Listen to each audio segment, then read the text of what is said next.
In the winter of 1847, a prestigious London hospital harbored a secret so dark, so unspeakable, that those who discovered it were never seen again. What you're about to hear is based on the recovered journal of Dr. Edmund Grey, a young physician whose curiosity led him down a path from which there is no return. Lock your doors, dim your lights, and whatever you do, don't listen alone. The fog clung to Whitechapel like a funeral shroud on the night I first met Dr. Cornelius Shade. I had been summoned to his private surgery on Resurrection Row, a name I found grimly amusing until I learned its terrible significance.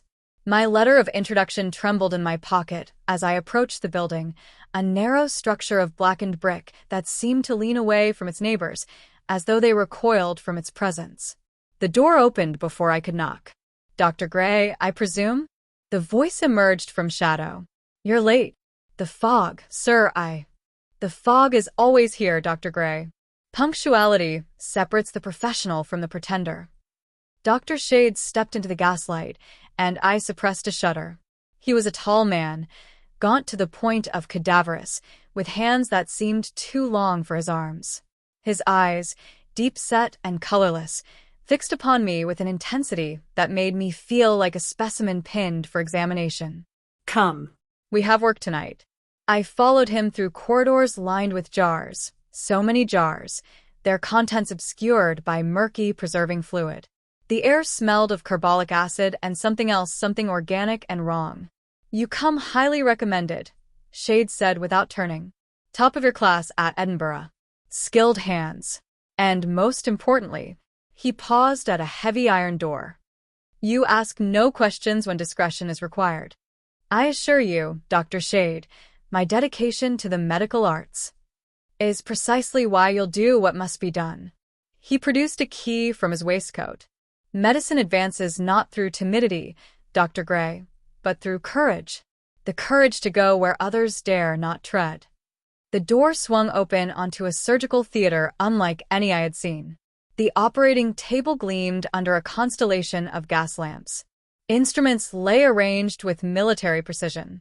But it was the second door, set into the far wall, that drew my eye, a door of riveted iron with no handle, no keyhole, only a small window of thick glass. "What lies beyond?" I began. "Questions, Dr. Grey?" Shade's smile was thin as a scalpel's edge. "Already." A bell rang somewhere in the building's depths, 3 chimes, slow and deliberate. Shade's expression changed. For just a moment, I saw something flicker across his face. Fear? Anticipation? Both. "They're here," he whispered. "The delivery has arrived." 2 men entered through a service entrance I hadn't noticed, carrying between them a canvas-wrapped bundle the size and shape of a man. They moved with the practiced ease of pallbearers, but their faces held none of the solemnity. These were rough men, dock workers perhaps, with scarred knuckles and eyes that had seen too much to be shocked by anything. "Evening, doctor," the larger one grunted. "Fresh tonight. Not 6 hours cold." "You're certain?" Shade examined the bundle, without touching it. "We know our business, same as you know yours." The second man, shorter but broader, spat on the floor. "Though we're thinking the business might be worth more. Dangerous work, this. Cemeteries got watchmen now. Armed ones." Shade's expression didn't change, but the temperature in the room seemed to drop. "Are you attempting to renegotiate our arrangement, Mr. Crow?" "Just saying the risk's gone up. Price should too." "I see." Shade moved to a cabinet and withdrew a bottle of amber liquid. "Perhaps you're right. Perhaps a bonus is warranted. Gentlemen, a drink to celebrate our continued partnership?" He poured 3 glasses with steady hands. The Resurrection men exchanged glances, then shrugged and accepted their portions. They drank deeply. Shade merely held his glass, watching them with those colorless eyes. "Good stuff, that," the larger man said, wiping his mouth. Then he frowned. "Bit sweet, though." "What is?" His words choked off. Both men's faces went rigid, their eyes bulging as their bodies began to convulse. They clawed at their throats, making wet gurgling sounds as they collapsed to the floor. I rushed forward, medical instinct overriding my shock. What have you done? We must induce vomiting. We must. We must do nothing. Shade set down his untouched glass. The toxin is quite irreversible. Derived from a certain tropical fish. Fascinating specimen, really. It causes complete paralysis while leaving consciousness intact. They can't hear us, Dr. Grey. They can feel everything. But they cannot move, cannot speak, cannot even close their eyes to escape what comes next. The men lay still on the floor, their chests barely rising. Only their eyes moved, rolling in terror. You murdered them, I whispered. I eliminated a liability. They grew greedy. Greedy men talk when offered enough money by the right people. Shade knelt beside the bodies. But waste not, want not. Fresh specimens, these. Young, strong. They'll serve science far better than they serve themselves. He looked up at me, and I saw something in his face that made my blood run cold. Not anger, not madness, but perfect, rational calculation. You're thinking of running, Dr. Grey. I can see it in your eyes. But consider, you've witnessed a double murder. You've said nothing, done nothing to prevent it. In the eyes of the law, that makes you an accomplice. You gave me no chance. Didn't I? You could have cried out, could have tried to stop me, but you didn't. Curiosity held you frozen. The same curiosity that will keep you here, because part of you, the darkest part, wants to see what happens next. He was right, God help me. Even as horror filled my mind, I felt that terrible fascination pulling me forward. Money changed hands, more money than I earned in a month, but now it would never be spent. Shade pocketed it without ceremony, then gestured to the canvas-wrapped bundle. Now then, shall we continue with tonight's intended lesson? These two can wait. The toxin preserves them nicely for several hours. Well, Dr. Grey, let's see what fortune has provided for our studies. He unwrapped the canvas with steady hands. I had dissected cadavers during my training, of course, but something about this felt different. Wrong. The body was that of a young man, perhaps 25, with dark hair and a laborer's muscular build. His eyes were closed, his face peaceful. But as Shade positioned the corpse on the table, I noticed something that turned my blood to ice. The man's fingernails were torn and bloody. Dr. Shade, I said carefully, those injuries, they appear recent. Very recent. Your powers of observation, do you credit? Shade selected a scalpel from the array of instruments. But observation without action is merely voyeurism. We are here to learn, Dr. Grey. To push the boundaries of anatomical knowledge. But sir, if this man was injured after death. Was he? Shade's colorless eyes met mine. Tell me, Dr. Grey, what do you know of catalepsy? My mouth went dry. Catalepsy. A condition that mimicked death so completely that even physicians could be fooled. Tales of people being buried alive had horrified the public for decades. You can't mean... I mean nothing. I observe. I study. I dissect. The scalpel gleamed as he positioned it above the corpse's chest. The question is, Dr. Grey, will you observe with me, or will you leave? Choose now. The iron door behind us suddenly resonated with a deep, hollow boom. Then another. And another. Something was striking it from the other side. Shade didn't even glance toward the sound. They always do that at first, he said calmly. Ignore it. Now, hold the retractor here while I make the initial incision. My hands moved without conscious thought, following years of training even as my mind screamed at me to flee. But I couldn't. Whether from fascination or fear, I was paralyzed. The scalpel descended, and the corpse's eyes opened.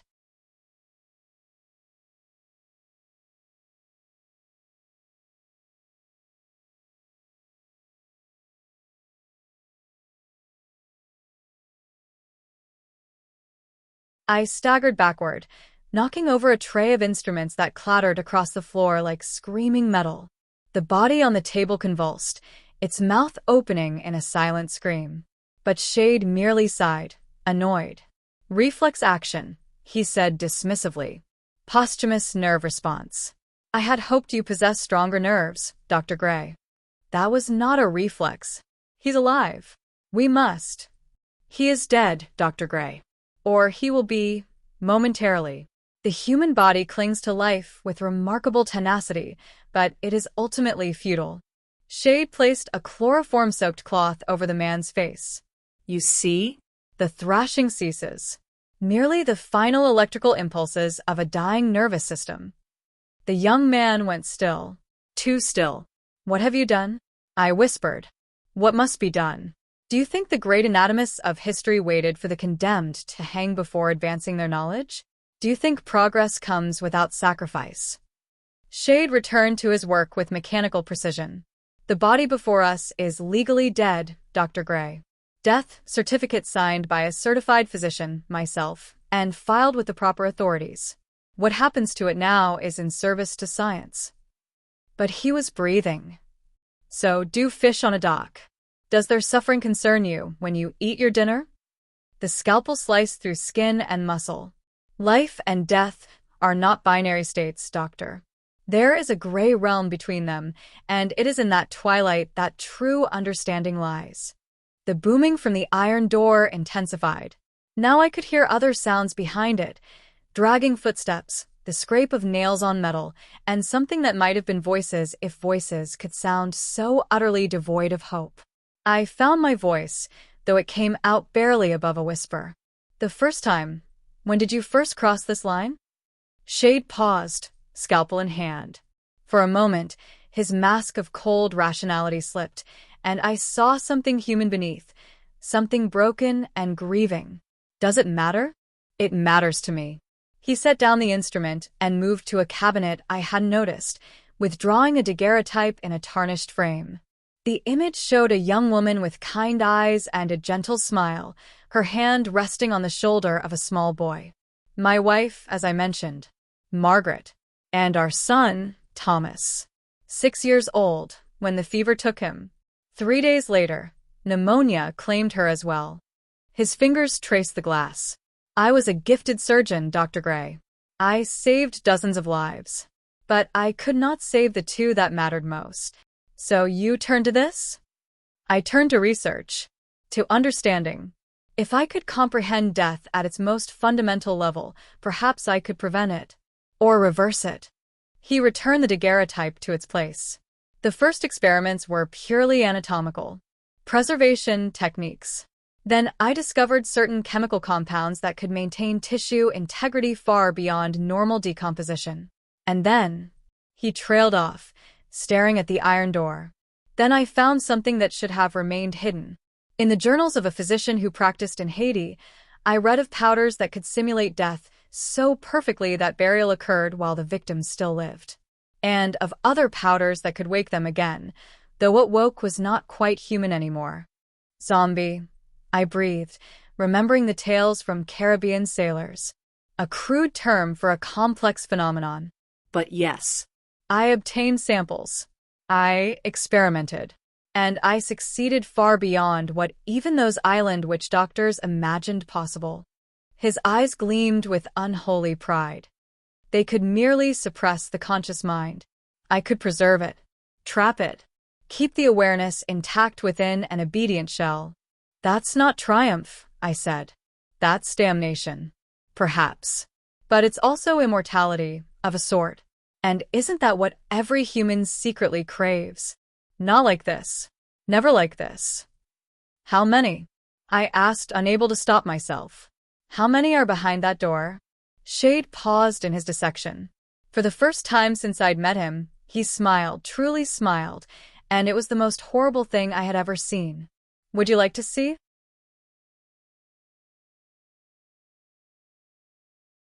I should have run. Every instinct screamed at me to flee that cursed place and never look back.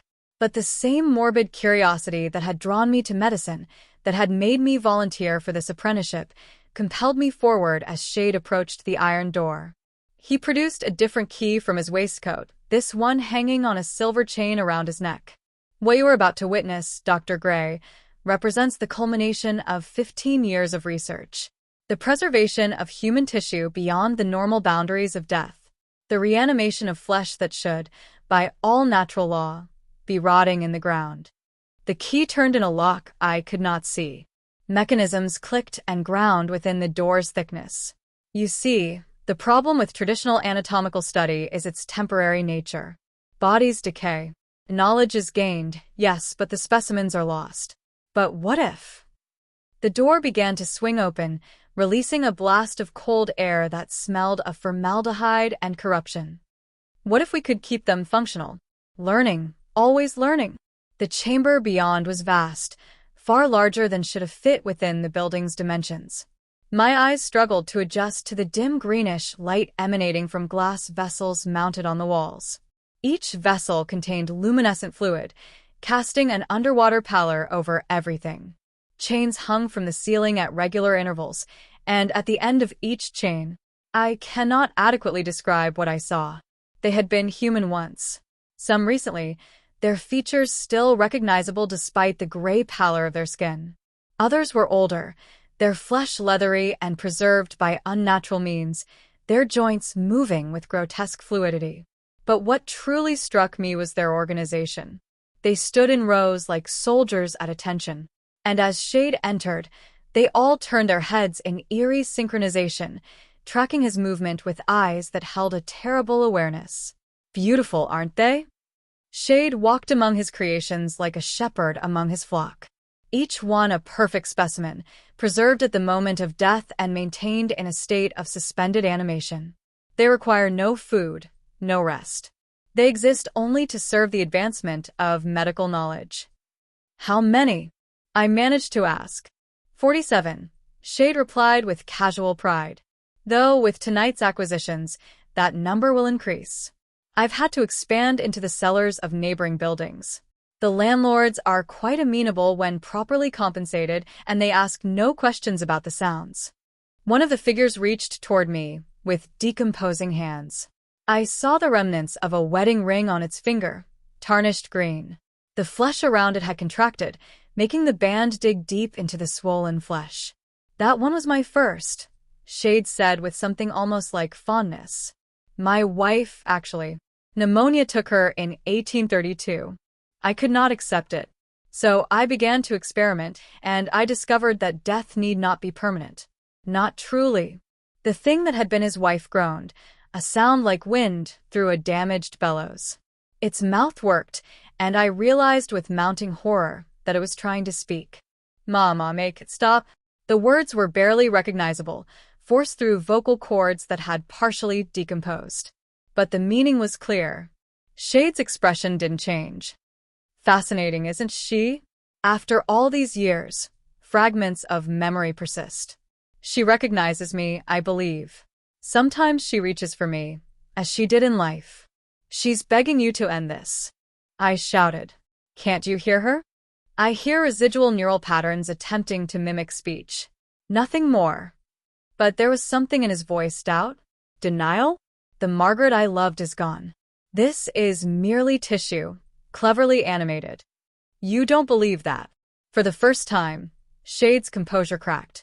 It doesn't matter what I believe. I cannot lose her again. I cannot bear to be alone with what I've become.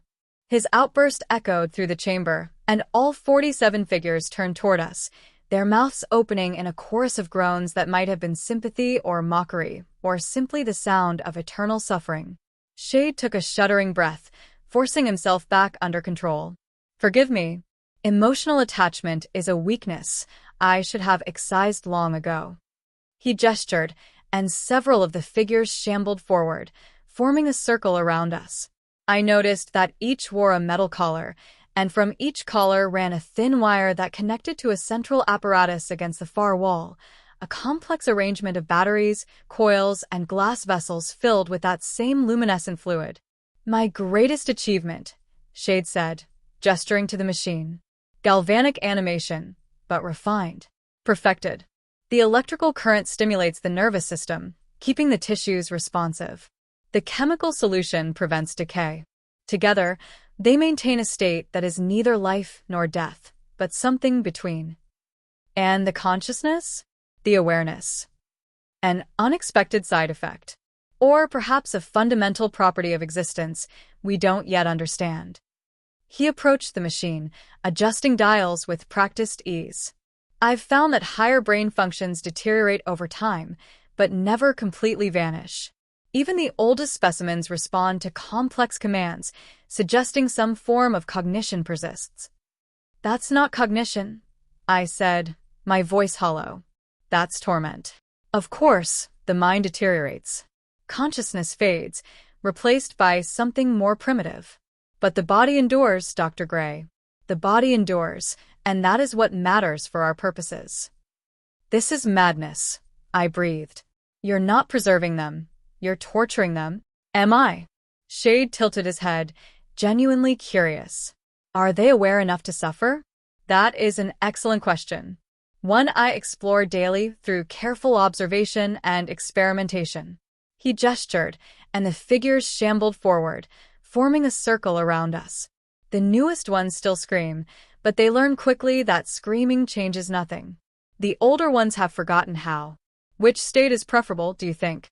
The awareness of horror, or the oblivion of acceptance? I backed toward the door, but Shade was faster. His long fingers locked around my wrist with surprising strength. "Where are you going, Dr. Grey? You haven't seen the best part yet."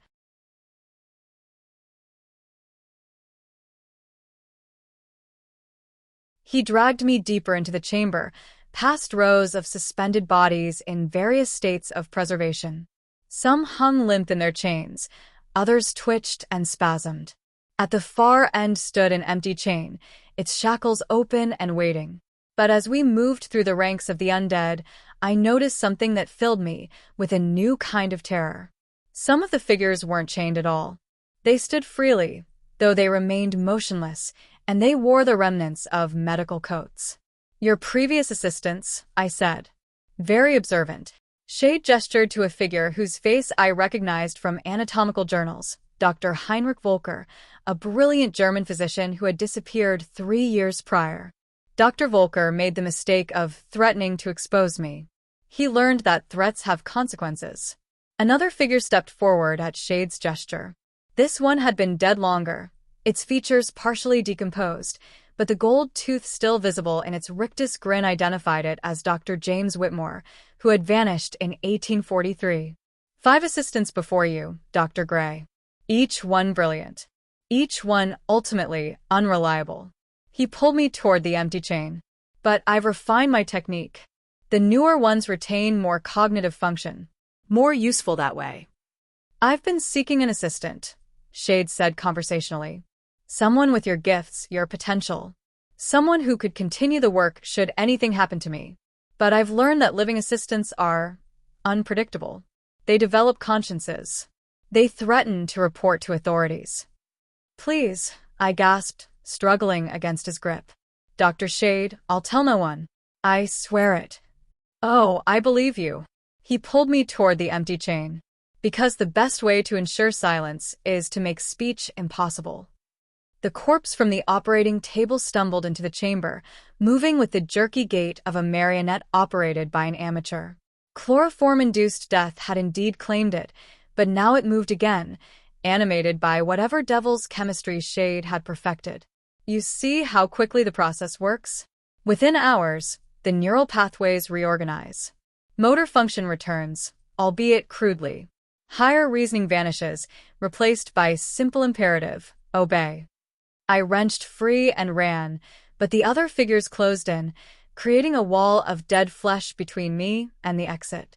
Their hands, cold, impossibly strong, seized my arms and legs. But then something extraordinary happened. One of the preserved assistants, Dr. Volker, hesitated. Its grip on my left arm loosened slightly. Its head turned toward Shade, and in its eyes I saw something flicker. Not quite intelligence, but perhaps the ghost of it. Memory, recognition, and defiance. "Neen," it rasped through rotted vocal cords. "Neen mehr, not more." Shade's face went pale. "That's impossible." You shouldn't be able to resist. "The solution suppresses autonomous will." But now others were hesitating. Dr. Whitmore's grip slackened. A woman I didn't recognize began to weep, actual tears running down her preserved face. "What have you done?" the woman moaned. What have you done to us? Silence. Shade commanded, but his voice shook. Return to your stations. I am your creator. You exist to serve. We exist. Dr. Volker's figure took a shambling step toward Shade. We exist to suffer. The others took up the refrain, a ghastly chorus. To suffer, to suffer, to suffer. Shade produced a control device from his pocket, frantically adjusting its settings. The electrical current running through the wires intensified, making the figures convulse. But they didn't stop advancing. The procedure is quite painless, Shade had been saying, but now he backed away, producing a syringe filled with luminescent fluid with shaking hands. This solution stops the heart while preserving the brain tissue. You'll feel a momentary cold, then nothing. And when you wake, though wake is perhaps the wrong word, you'll be free of fear, free of doubt. You'll exist only to serve science. But his former assistants had surrounded him now, cutting off his escape just as they had cut off mine moments before. The needle gleamed in the gaslight, but it was no longer pointed at me. I had one chance. One desperate gamble. The authorities know I'm here? I shouted into the chaos. I left a letter with my landlady, to be opened if I didn't return by morning. Shades had whipped toward me, his face a mask of rage and fear. You're lying. Am I? Can you afford to assume that? For a long moment, we stared at each other across the chamber of horrors. The suspended corpses swayed on their chains, groaning their eternal misery. The freed assistants continued their slow, relentless advance on their creator. Then Shade smiled again. That terrible, cadaverous smile, even as his creation's hands reached for him. An excellent bluff, Dr. Grey. It shows strategic thinking. But you forget, I am a physician of some reputation. If you disappear, if accusations are made, I need only produce your death certificate. Natural causes, signed and witnessed. Who would question it? He tried to inject Dr. Volker, but the figure caught his wrist with surprising speed. The syringe clattered to the floor. No more, Volker said with terrible clarity. No more suffering. And then, from somewhere in the building above us, came the sound of splintering wood and shouted voices. The police. Someone had reported the screams, or perhaps the resurrection men had been followed before their deaths. Shade's expression transformed into pure rage. You did send a letter? No, I said truthfully. But someone heard. Someone always hears. The corpse's grip loosened as Shade's attention divided. I tore free and ran toward the iron door. Behind me, I heard Shade shouting orders to his grotesque servants, but for the first time, they were not obeying. Instead, they were closing in on him, their movements coordinated in a way I had not seen before, working together, remembering, perhaps, what he had taken from them. Release me, Shade commanded. I created you. I am your master. Master, Dr. Volker said slowly. Yes. But we remember being men. I paused at the threshold, looking back. I should have kept running, should have escaped while I could, but I had to witness what came next. The undead assistants forced Shade down onto his own operating table. His screams echoed through the chamber as they secured him with leather straps. Dr. Whitmore retrieved the fallen syringe and held it up to what remained of the gaslight. Please, Shade begged, and I heard genuine terror in his voice for the first time. Please, I can reverse it. I can release you. I can. Too late, the woman whispered. For us, too late. But you. She leaned close to Shade's face, and her expression might have been a smile. You will understand. Dr. Volker brought the needle to Shade's neck. I reached the corridor, the jars glinting in the gaslight, and ran toward the sounds of the approaching police. I was screaming, I realized. Screaming for help, screaming warnings about what lay below. Behind me, I heard Shade's final scream cut off abruptly, followed by a terrible silence. Then, slowly, the sound of chains rattling as his creations returned to their stations. Waiting. Always waiting. For the new doctor, who would soon join their ranks.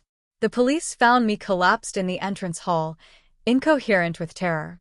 They searched the building, but the surgical theater was empty. The iron door stood open, but the chamber beyond was vacant. No chains, no bodies, no evidence of Shade's horrors. But I saw them. I insisted as the constables exchanged knowing glances. Dozens of preserved corpses. His wife. His assistants. The resurrection men he murdered. "Easy now, doctor," the sergeant said, not unkindly. "We found 2 dead men in the alley behind the building. Looks like they stabbed each other over gambling debts. Terrible tragedy, but nothing supernatural about it." No. Shade poisoned them. I watched him do it. They searched for 3 days. Tore up floorboards, examined every jar, interviewed every neighbor. But Dr. Cornelius Shade had vanished as completely as the bodies. His lodgings were empty, his practice closed. It was as if he had never existed. Only one jar remained on a shelf in what had been his study, and inside it, suspended in clear fluid, was a handwritten note. "We continue our work elsewhere, Dr. Grey. And one day, when you least expect it, we shall meet again. Your skills are too valuable to waste in the grave. I am a patient man, and death is very, very patient indeed. The specimens have chosen a new master. I serve them now, as they once served me. Justice, they call it. But you and I know it by another name. Inevitability. We will see each other again." CS. But there was something else in the jar. Something I noticed when the constable turned his back. Beneath the paper floated what appeared to be a human finger, perfectly preserved, with a gold ring still attached. Shade's ring.